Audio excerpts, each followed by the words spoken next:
Anyway, fine. It's Sunday. It's 10:30. It can only mean time for the Keruffle podcast. If you come here illegally, you will be detained and swiftly removed. People need to know that coming here illegally on a boat will not lead them to a life in the United Kingdom.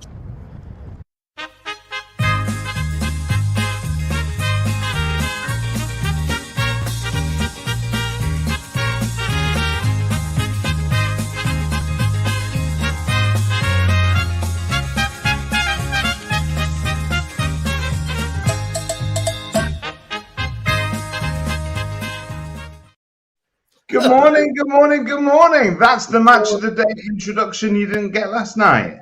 No, absolutely. Well-known, adored celebrity offers opinion on subject he knows nothing about. But enough about me and a estate agency for the last 3 decades. Hey. How are you, David? I'm very well, thank you. How are you doing? I'm all right. I'm just looking though. Maybe I'm always a bit ghostly, but don't you think I look a bit ethereal on the screen? There's something going on with the camera here, or anyway. You do look a little bit otherworldly. Thank you.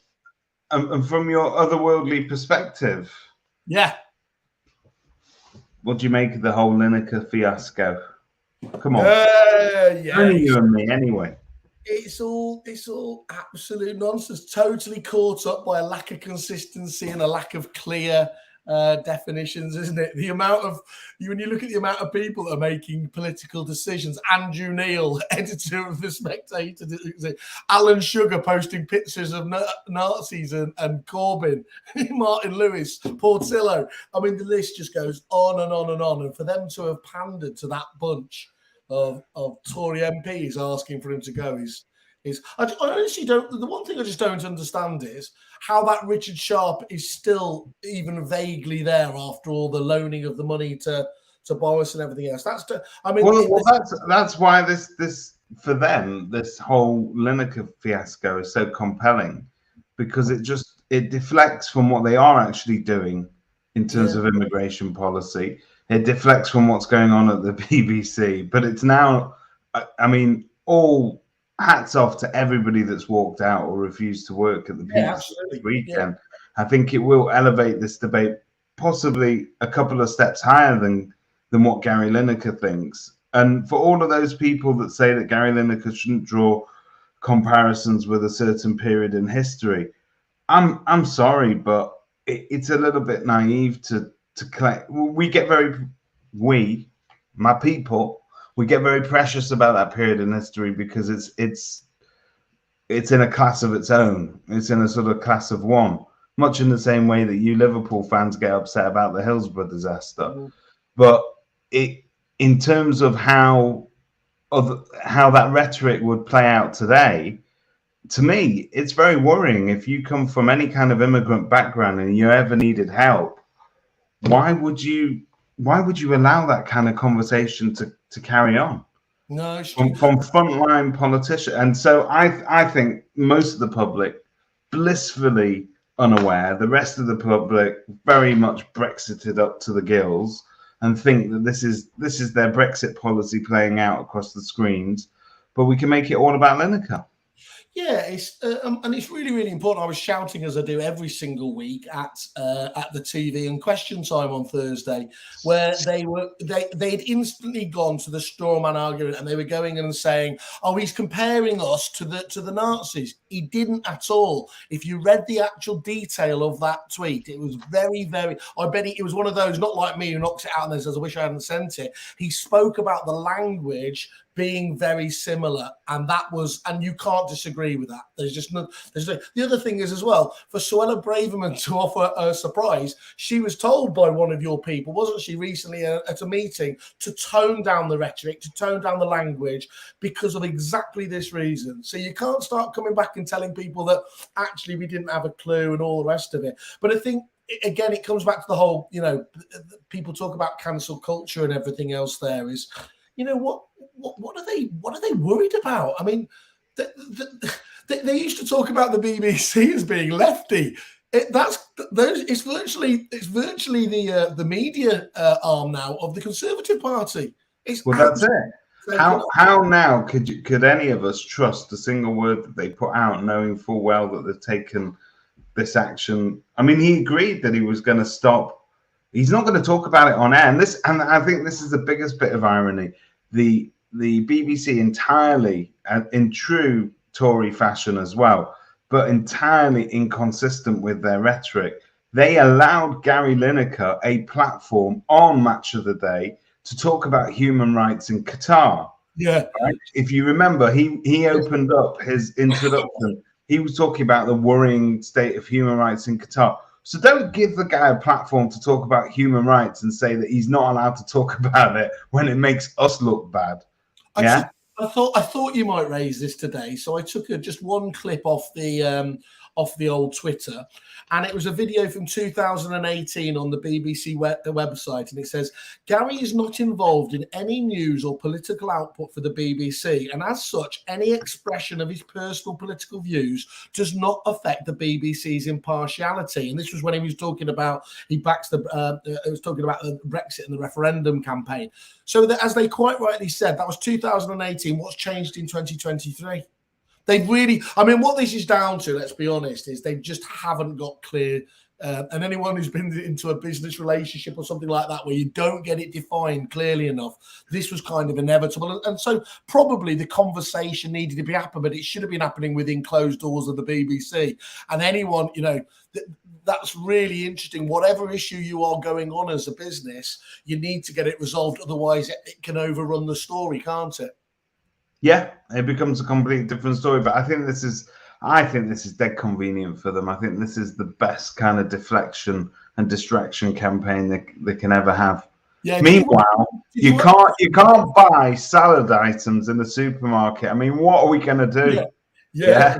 I know. It's luckily I've always been allergic to that aisle, so it's not really been Simon Whale, tell us of your travels this week, because you locked me away in an office and said don't leave, and so I was here all week. No, I said no. You've been traveling the country. I said you're in charge. Those magical words. That's what you meant.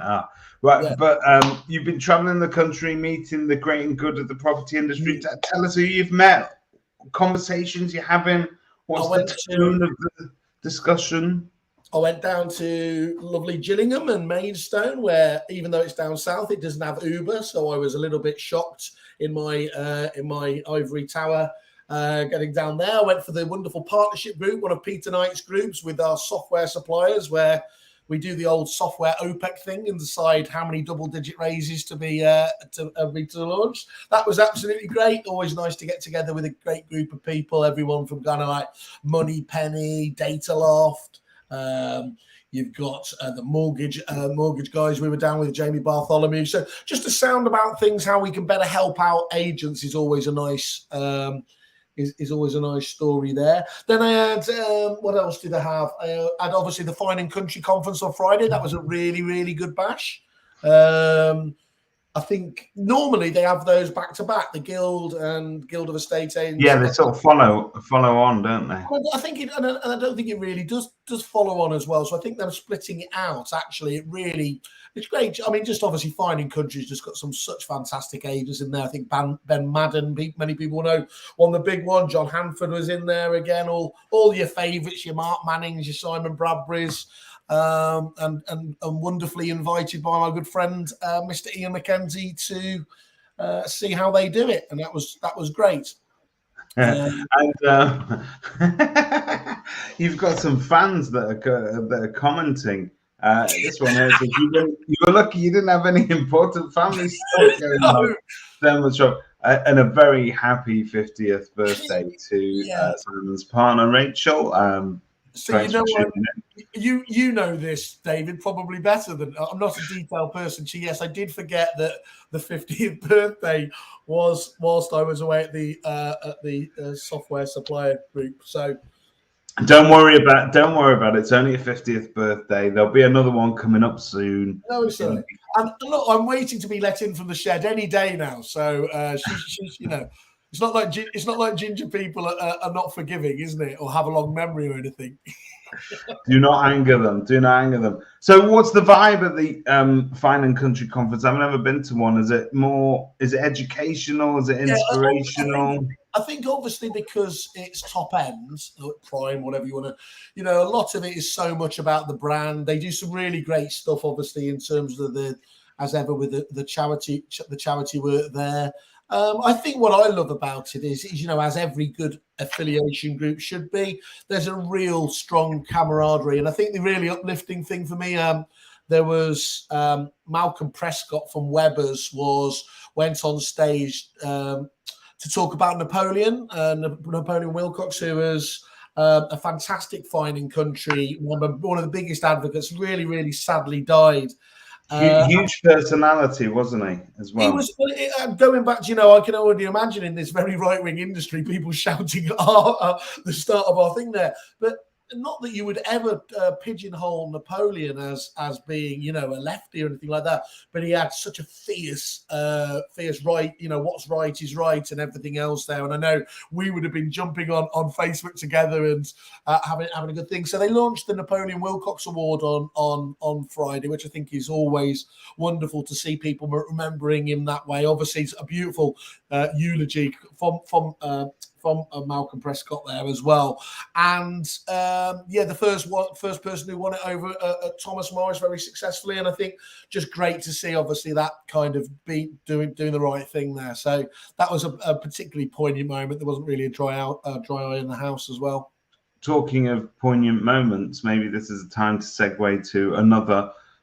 We know that several people from the industry are flying out to the south of France this week for MIPIM, which is an entirely different small boat crisis of its own.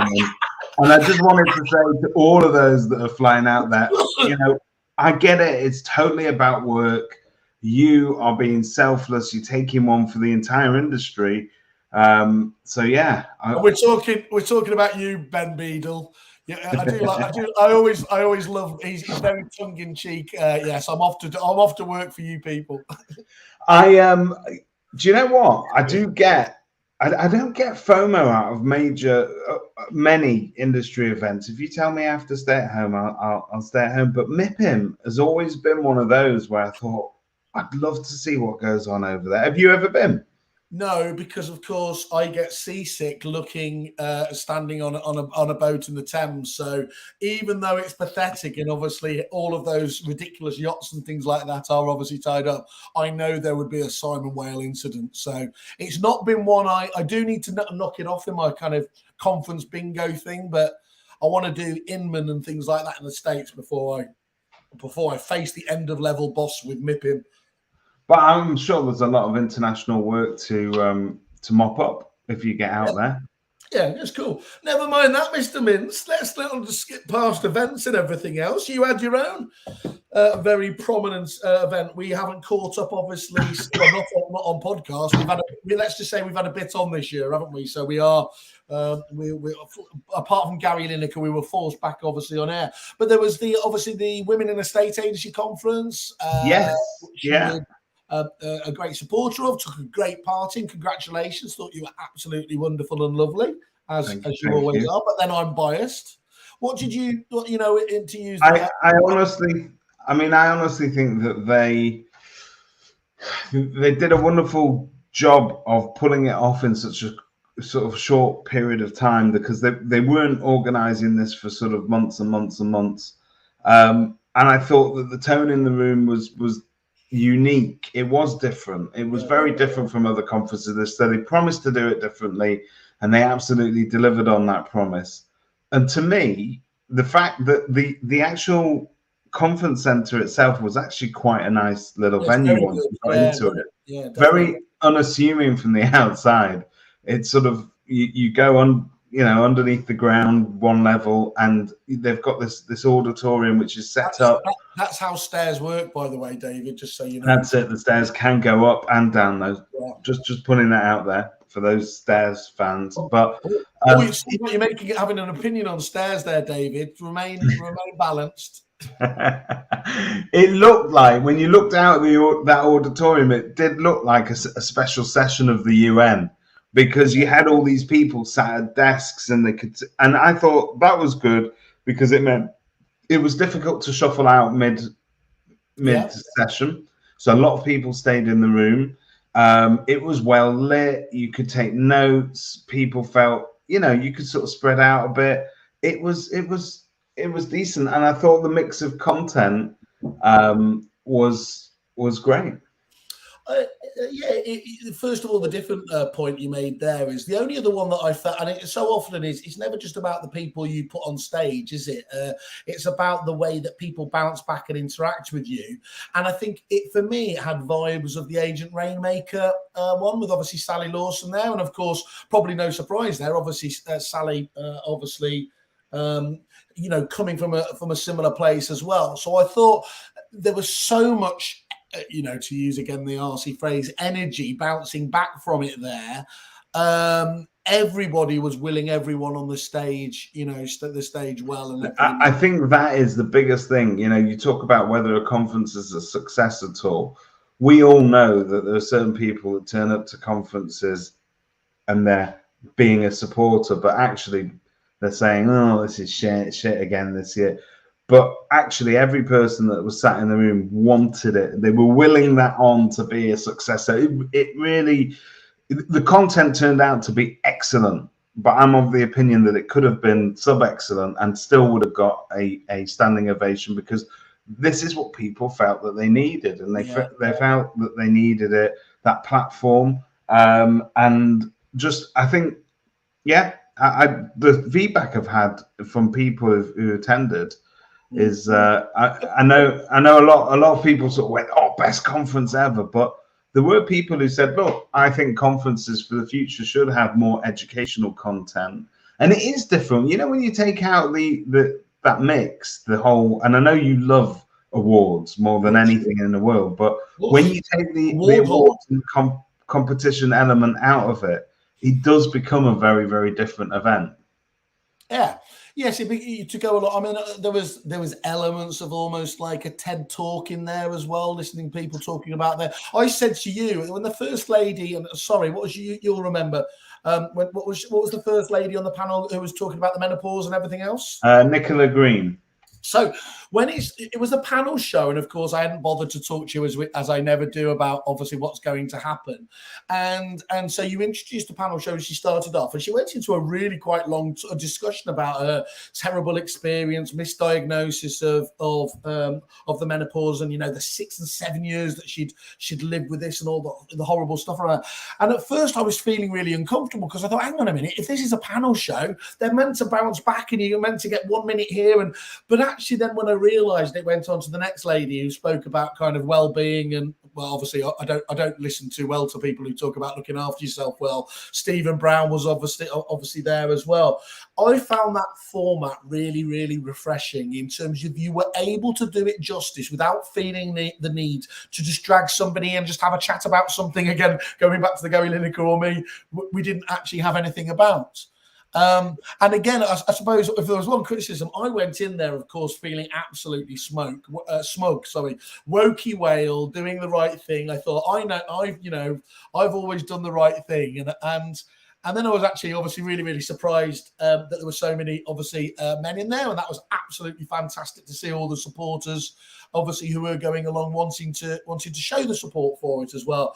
But when I obviously was speaking to a lot of those, they weren't saying it was good because it was just doing the good thing for women in the state agency. It was just good per se, and that's how everything should be judged, wasn't it? On that basis, as to did it deliver on the basics. I think the danger with those kind of panels is that you're talking about topics that are huge. I mean, think about it. Menopause, not only huge, but something that you and I are not qualified to talk about particularly well. But David, you're wrong. This is where I particularly did. I thought I knew about it. So of course, I know what HRT is. And so when I got into it, and then obviously she went into the the levels of misdiagnosis, what that can lead to. That was when suddenly I started, as I always do, I have a knowledge at a generalist level, and to be able to understand better when she was talking quite rightly about should it be much more, there be much more awareness in smaller businesses, and it's like, well, whilst women are still having menopauses in smaller businesses, how can you not? Yeah, and in many ways, when you've got a smaller business, those sort of events in key personnel's life are going to affect the business more, because they play out in a much smaller arena. But it's not like you've got 20 other people sat there ready to take over or to supplement or to help or whatever it is. So I think it is important for small businesses. But there were huge topics, and there were some that were it was a very emotional day as well, because how can you listen to, say, Stephen Brown's story, which I think, hats off to Stephen. We know the thing is with Stephen, and I said this to him before the day, because we were discussing, what do you want me to ask you, sort of thing. And he said, look, I've got a letter that I'm going to be reading out that Sam left. And I just, there's nothing you can say to that, because it's something that he felt that other people needed to hear. And actually, when he read out those words, and it's all about looking after yourself, all about not leaving all the things unsaid or undone for another day. Just seize that moment, and just, as he says, just fucking do it. Yeah. I've never been accused of not seizing the moment, by the way, or living every day as if it was my last. No, you've been accused of seizing too much of the moment. Yeah.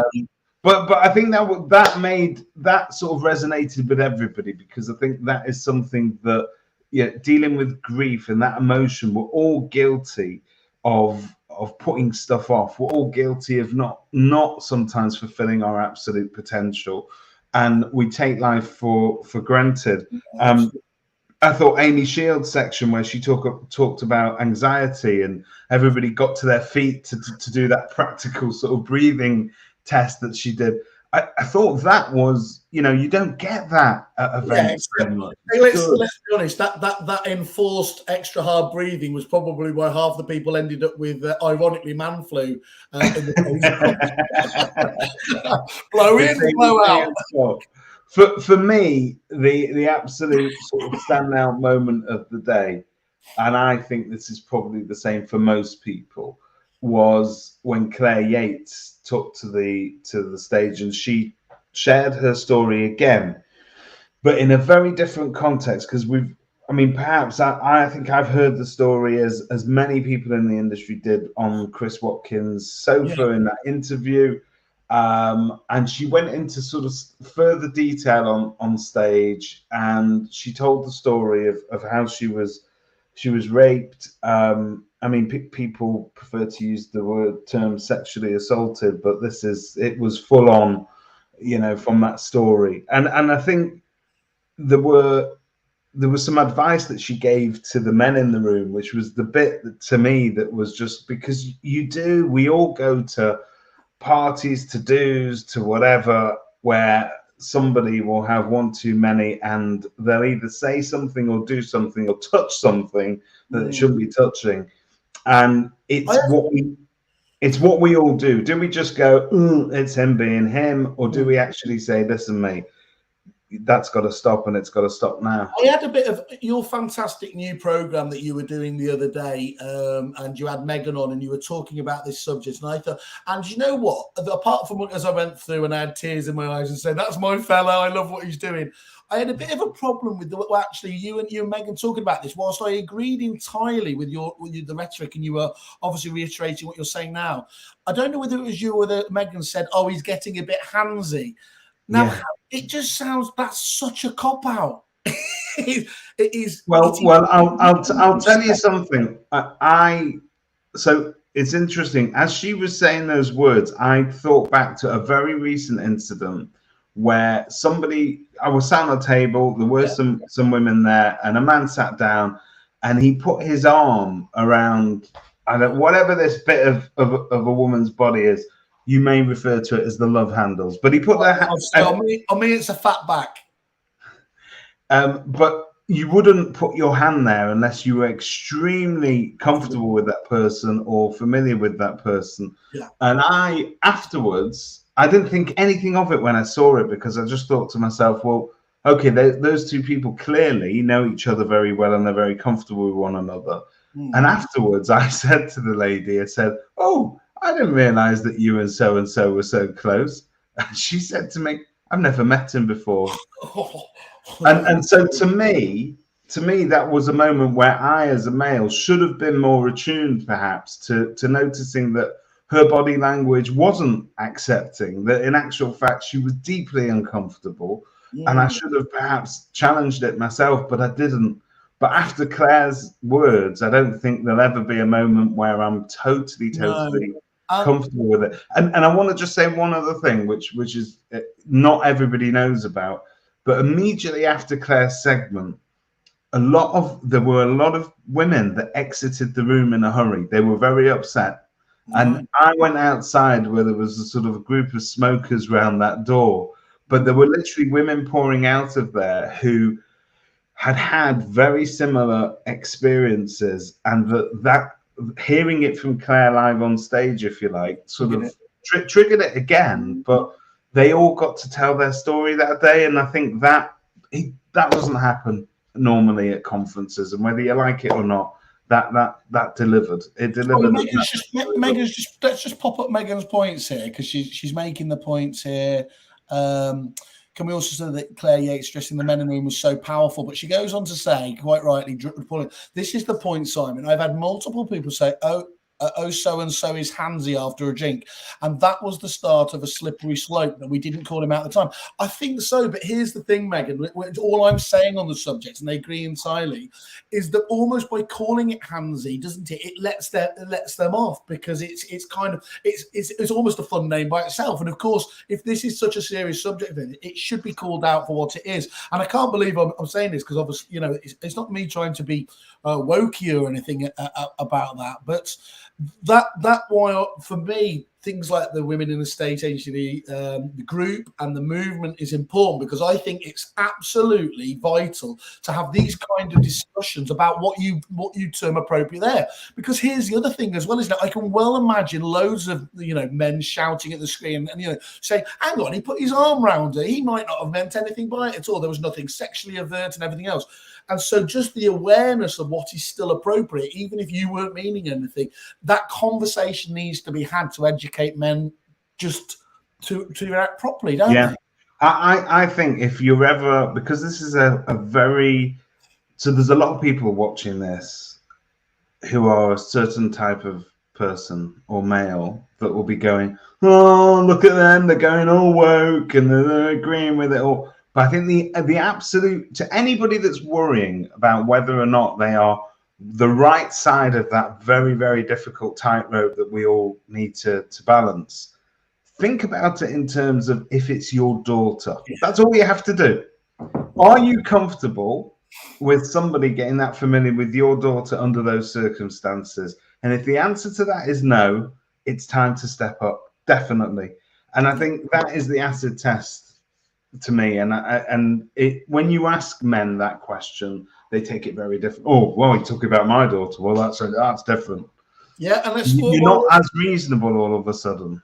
Yeah, absolutely. And again, Megan, I thought your bit was. I really enjoyed your announcement. You doing the announcements about the esters. That was when the slides came up. That was really good to see.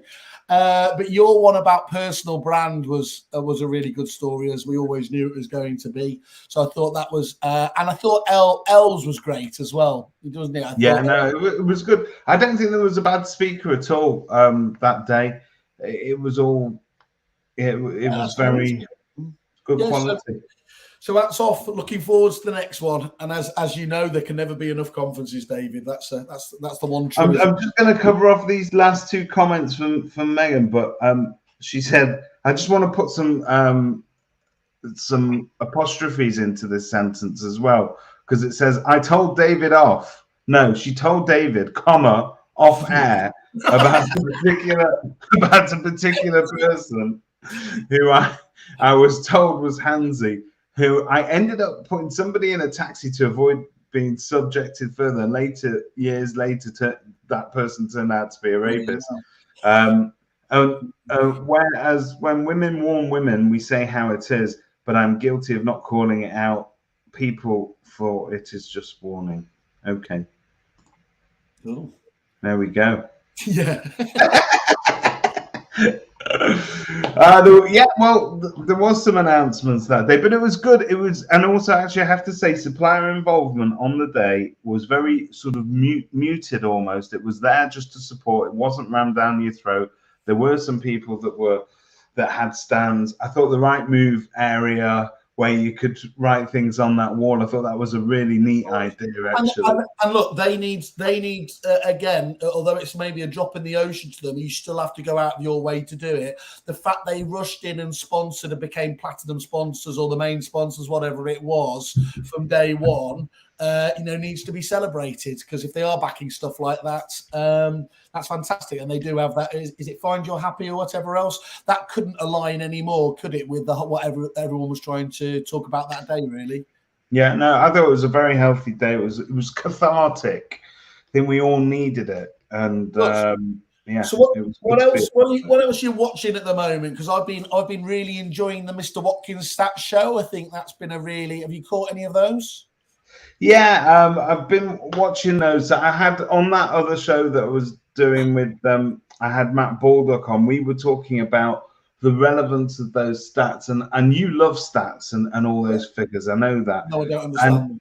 And there are some agents that absolutely thrive on it. My question always is with these things is how much do they matter to the man on the street, the woman on the street, whoever's selling that house? Does it push the boat forwards? Does it make the boat go faster, Richard? Does it make the boat go faster? And I think ultimately, what Chris is trying to do, rather sensibly, is rationalize the sensational headlines that the Daily Mail would have us believe that this economy and also the housing market in particular is a dumpster fire that is never going to go out and that we're in trouble. And I think Chris is taking stats and pundits, if you like, to comment on the fact that actually it's not as bad. But the one thing that I think does come out of all of those conversations is that volume, in terms of the amount that we're going to sell this year, is going to be lower. Yeah. And are we prepared for that? Yeah, did you see, I know you obviously pore over this, but did you go through Property Industry Eye? One of the things that you and I, being train spotters, is we like to, rather than just actually look at the actual stories that interest as well, it's always really interesting to see how disproportionate the clicks are on certain stories. And so, of course, when you will, for like a popular story, get a couple of thousand or 5,000 views on a normal Property Industry Eye, that UK house prices predicted to drop by at least 10%. Yes, unsurprisingly, got 33,000 clicks on it to do that. But I think what's been fascinating, it was really interesting when I mentioned we were talking in, and it'd be unfair to name them again now, but we were in that room of suppliers the other day, and we were saying, one of the things we do is check in and see what people are saying around it. And these people represent at various different levels, 90 to 95% of the market with, the crossover of client base. And although transactions, are looking, aren't looking particularly great or anything else, I know Chris says it's a return to normality, but transactions, those suppliers that actually are transactionally based have been really feeling the pinch at the moment. The other really weird thing was actually that's not the story we're hearing so much from the agents, because whatever else, after the mini budget at the end of last year, that they are happy. It's always about expectation level, isn't it? They have actually quite pleased as to what they've returned back to. Yeah, no, I think that this market, if you would have said to us at the end of last year, we all knew that the party had stopped. We all knew that the music switched off a long time ago, but the public just hadn't caught up with it. Yeah. And I think there was a sense that this was going to fall off a cliff edge for some people. Yeah. And if you would have given me the market that we've now got, I would have said, oh, that's just 10 times better than I thought it was going to be. So I think we do have to be grateful for for that. And I think Chris's stats show, I think that is important. It's important to agents so that they are then taking from that the lessons and can then in the living room perhaps re-educate a prospective seller and just sort of say, look, actually, we've checked the figures here. The national average is this. In our area, to that, we're actually going to be okay for a bit. So let's crack on. But I think it's an interesting show, and he's taking stats. I think if I'm not mistaken, I'm not telling tales out of school, but I think those stats come from 20EA. Yeah, they're absolutely fantastic. I mean, that data is unbelievable. What they've got there, absolutely unbelievable. You know, he does. He unashamedly shouts about it. You know, he always talks about that. It comes from those guys, and I think they really, you know, they do some fantastic stuff. And it shows, obviously, as well. I think as well, just the sheer level of detail and accuracy that they can go to as well. So I'm not sure it counts when Megan 18 says it because she's a bit of a fangirl, but people want the podcast back. Simon, what do you say? You're going to give them back what they want? I don't know. I think I was going to say let's keep them like the slavering whores that they are. And then I realised that could have been absolutely massively misinterpreted, and I was going to get hit with my own brush. Yeah, look, I think so. I think we've had a busy couple of months, haven't we, David? To be honest, as you know, what's been going on at Keruffle Towers and everything else. We've been fantastic. It's great. It's crazy, but I think we should tackle that in our next episode. So if you tune in bright and early next Sunday, we'll tell you about the exciting stuff that's going on behind the scenes at Keruffle Towers. Oh, great! Now we have to do some actual preparation and work, do we? This is outrageous. Hold yourself accountable. Set yourself some goals. Talking of which, what are you doing this week? Do you know what? I don't even. That's again. You caught me out there. I don't even know. Is admin and catching up an actual thing? I'm not. Sure. Well, you and I have failed because we've been promising to do these ebooks and white. It's true. It's true. They say everyone's got a book in them. I've got 6 ebooks waiting to come out. So I'm hoping we can crack that this week and continue to bring the industry the very best of prop tech and property industry discussion. It's a very interesting time reading the industry press at the moment, because it's somehow it's like a mixture of paid advertising in terms of who's merging. There's lots of M&A stuff going on at the moment, loads and loads and loads. And by the way, that ain't slowing. Whether you're listening, obviously Lucy was talking about that was where, obviously she's had that fantastic journey herself, obviously coming out of LSL, but just from herself, seeing the amount of deals that she's doing, and of course there are other business transfer agents as well there. And when I've been speaking to some of the corporates, and we've been doing the interviews, sort of the influencer pieces, although we've had a huge amount over the last 2 years, they don't see that slowing up anytime soon. So I think that's, I never know whether I get that excited about it, though, because one of the saddest things for me, as I've said many times, has not been the indomitable rise of the online agent, but it's actually been about the corporate largely scooping up the sort of the middle tier of agents, because you witness a load of really well-known independent brands, get absorbed, and often actually the name does disappear after a period of time. And that's, maybe I'm being melancholy and a bit too... You know what I'd love to do? I'd love to get Lucy on the show at some point, and maybe she should consider being our guest. I'd love to know what it is that's motivating people to sell at the moment. Is it that they're sort of jaded and fed up, and the estate agency breaks us down to the point that, at some point that exit's inevitable? Are there still people out there that want to remain business owners till their sort of retirement days? I'd love to know what the word on the street is. What's motivating? Did you see? I think that's a really good idea. Did you see the interview we did with Adam Walker? Obviously, operates in a similar place, and he was there is obviously there's a degree of truth in that as well. The other, but you know, you're looking at I think it was Plimsoll, the accountants people, and they just did some really simple analysis of showing what the average age of directors are in estate agents, and obviously, you know, I think it was approaching the near 70s. So of course, you know, the need to exit, you know, to not be the richest guy in the graveyard is one of those driving ones. But also as well, one of the existential threats is that so many people want to hand on the business to the junior partners in the business, but they don't have the accessibility to funds or are unwilling to put their home on the line to make that happen. And that leads to actually, well, there only is, you know, a few options in terms of out to everyone else. So as I said, I don't find it a particularly, no, it's great that people who have worked all their lives get the ability to recognize it, but I suppose it corrects itself though as well, doesn't it? So quite often you do see those independents that have been absorbed, the figures start to drop off as they lose their culture, they lose their people, and then the up and coming guys obviously naturally. So maybe it's just the way of the world, isn't it? It's probably the overall view. Yeah, and I think that what's interesting about our industry now is that at the bottom end of that, if you like, of the same funnel. So you've got people coming out the top with big, mature, established businesses. You've also got people coming into the business with nothing but a telephone and a computer, which has never been in the 70s, the 80s, the 90s. That wasn't the case. If you wanted to set up, you had to compete on the traditional high street offering.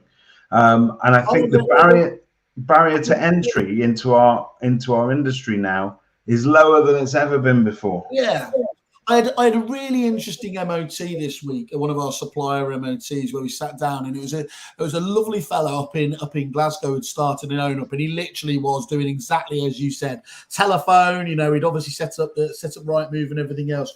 But to hear his enthusiasm, so I'm saying, like, are you using anything by the way of prospecting tools? He's like, I'm literally working off word of mouth there and the personal brand thing. And again, doubling down a little bit in terms of what Megan was saying. You know, he puts out bits of video. I think we had Jim on earlier. Jim obviously owns the airwaves in his own digital patch, isn't it? There is such a meritocracy about agency today, you know, in some levels, isn't it? Is that you really can punch disproportionately above your level. I think so. And I think that's ultimately that is the leverage sometimes as well that prop tech can give you as well, because whether you like it or not, and there's a lot of people out there going, it's not all about the tech. It isn't about the tech, it's about the people, but it's about those people being able to do more on their own because they've got support. And because what tech is always about, isn't it? At its core, is about being scalable, allowing you to do more with less. So if it's able to put more of you out there and to get to more people there, that's got to be the way it goes. It's like this whole conversation we were having the other day, wasn't it? About, you know, I know we've spoken off air, we've spoken on air with Jerry about ChatGPT and what that's doing in terms of, you know, obviously content and how it's changed around. Did you see this story? It did catch my eye. So Search Acumen integrates ChatGPT in a bid to speed up transactions. Now, I found that fascinating. There's another, I was told in secret, but another of the CRM packages is just integrating ChatGPT into its application. I heard of one that heard of a business yesterday that was set up to train surveyors in their APC examination using ChatGPT. So basically, you drop your thesis in one end, it will produce model questions based on it. There are massive applications for ChatGPT, well beyond content writing. Yeah, and I think that we're only just scraping the surface. I think it's a very. I think it's incredibly exciting because. So I'm going to promise you this. Mm. I don't know how we're going to deliver, but I'm going to promise you this. We never worry about that. No, I'm going to get an actual AI expert on the show so we can ask them about the future and particularly about how it might feed into prop tech. And I'd also like to get somebody who does a lot of M&A activity on as well. I'd like it if Lucy could join us, but can be other people too. And we should cover that next time, because I've got to now go and do something extremely middle class and collect my daughter from her tutor. Oh, good. Well, look, lovely to be back, Megan. Yes, we're back in it now. As long as I am able to wake up in the morning, we will be doing this. Enjoy, everybody. Have a great week. Have a good one. Cheers, guys.